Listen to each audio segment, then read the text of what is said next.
हरे कृष्णा राधे राधे। लड्डू गोपाल जी खंडित हो जाएं तो क्या करें। देखिए, ये बहुत ही इमोशनल टॉपिक है। इस पर वीडियो बनाना बिल्कुल भी आसान नहीं था मेरे लिए, क्योंकि समझती हूँ हम सबके घर में लड्डू गोपाल जी हैं।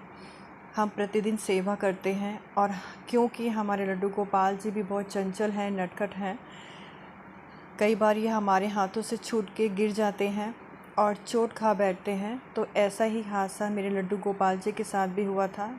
वीडियो बनाते समय मेरे हाथ से छूट के गिर गए थे। इनका लड्डू वाला हाथ कलाई से बिल्कुल अलग हो गया था और पैरों की 2 उंगलियां भी टूट गई थी। तो उस समय मैंने इनका हाथ तो फैब्रिक ग्लू से थोड़ा एडजस्ट कर दिया था, लेकिन वो ठीक से चिपका नहीं था।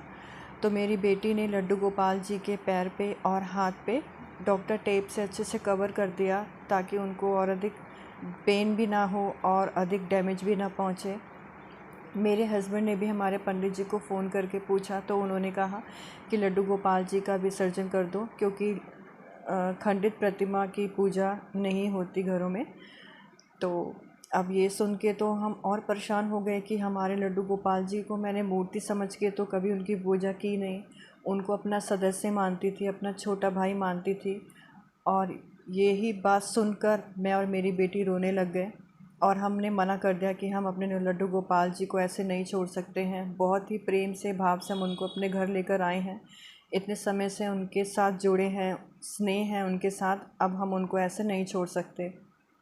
मेरे हस्बैंड भी हमारी भावनाओं को समझ गए, तो उन्होंने यूट्यूब पर काफ़ी सारी वीडियो सर्च की कि हमें कुछ सही और चीज़ पता लग जाए कि कैसे और क्या क्या करना चाहिए, ताकि हमसे कोई अनजाने में अपराध भी ना हो। तो बाई चांस उनको एक लेडी का यूट्यूब चैनल मिला। उस वीडियो पे उन्होंने अपना नंबर मेंशन किया हुआ था, तो हमने उनसे बात की। तो उन्होंने मुझे एक बहुत अच्छी बात बताई, जो मुझे गहराई तक छू गई और मुझे क्लियर हो गया कि हाँ, मुझे क्या करना चाहिए। तो उन्होंने मुझे बताया कि जब महादेव ने गणेश जी का सर काट दिया था, तो क्या माता पार्वती ने अपने पुत्र का त्याग कर दिया था। तो जब हम लड्डू गोपाल जी को अपने घर लेकर आते हैं, चाहे पुत्र बना के या भाई बना के, तो जब उनके साथ कभी हादसा होता है या उनको चोट लग जाती है, तो हमें क्या उनका त्याग करना चाहिए? तब उनको सेवा की ज़रूरत होती है, प्यार की ज़रूरत होती है। बस यहाँ मैं समझ गई थी कि मुझे क्या करना चाहिए। देखिए, सारी बात होती है मन के भाव की। मेरा भाव नहीं था कि मैं अपने लड्डू गोपाल जी को छोड़ूं, ना ही मेरी बेटी का। हम इतना रोए, और शायद मेरे भाव को, हमारे भाव को हमारे लड्डू गोपाल जी पहचान गए थे। जैसे मैं उनको नहीं छोड़ना चाहती थी, शायद वो भी हमें नहीं छोड़ना चाहते थे। तो इसीलिए वीडियो सामने आई जब उन लेडी की, तो क्लियर हो गया मुझे भी। तो मेरे हस्बैंड के कांटेक्ट में एक बहुत अच्छे मूर्तिकार हैं, जिनको आप वीडियो में देख रहे हैं। हम इनके पास लेके गए। इन्होंने हमें 4 दिन बाद बुलाया था, क्योंकि इनके कुछ पुराने ऑर्डर्स थे जो इनको पूरे करके आगे कस्टमर को देने थे। तो हम 4 दिन बाद इनके पास गए थे, और इन्होंने बड़े प्यार से हमारे लड्डू गोपाल जी की देख रेख की, उनका हाथ और उनका पैर ठीक से लगा दिया। और बहुत कहने पर भी इन्होंने हमसे कोई अपनी सेवा नहीं ली, जबकि हमने बहुत रिक्वेस्ट की थी कि आपका समय लगा है और आपने मेहनत भी की है, आप उसी का ले लीजिए। लेकिन फिर भी बहुत रिक्वेस्ट करने पर भी इन्होंने हमसे अपनी कोई सेवा नहीं ली, कोई चार्जेस नहीं लिया।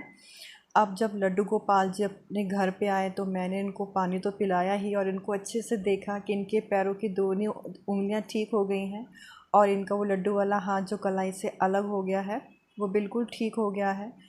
वो बिल्कुल खुश हैं, स्वस्थ हैं। और इस बीच 4 दिनों में मेरी बेटी ने भी लड्डू गोपाल जी के साथ अच्छे से टाइम स्पेंड किया था, ताकि उनको अकेलापन ना लगे। और इस 4 दिनों में मैंने अपने लड्डू गोपाल जी को स्नान नहीं कराया, पोशाक भी नहीं पहनाई, ताकि उनके हाथ पैर में जो चोट लगी है उनको दर्द ना हो। हल्दी वाला दूध ज़रूर दिया था, और दिन में 1 बार स्पंज ज़रूर कर दिया था। तो जब कभी आपके साथ भी ऐसा हादसा ना हो, भगवान करे, लेकिन कभी ऐसा हो जाता है कि ठाकुर जी को चोट लग जाती है, तो आप उनको खंडित समझकर उनका विसर्जन ना करें, बल्कि उनकी खूब सारी सेवा करें, उनको खूब सारा स्नेह दीजिए। हरे कृष्णा, राधे राधे।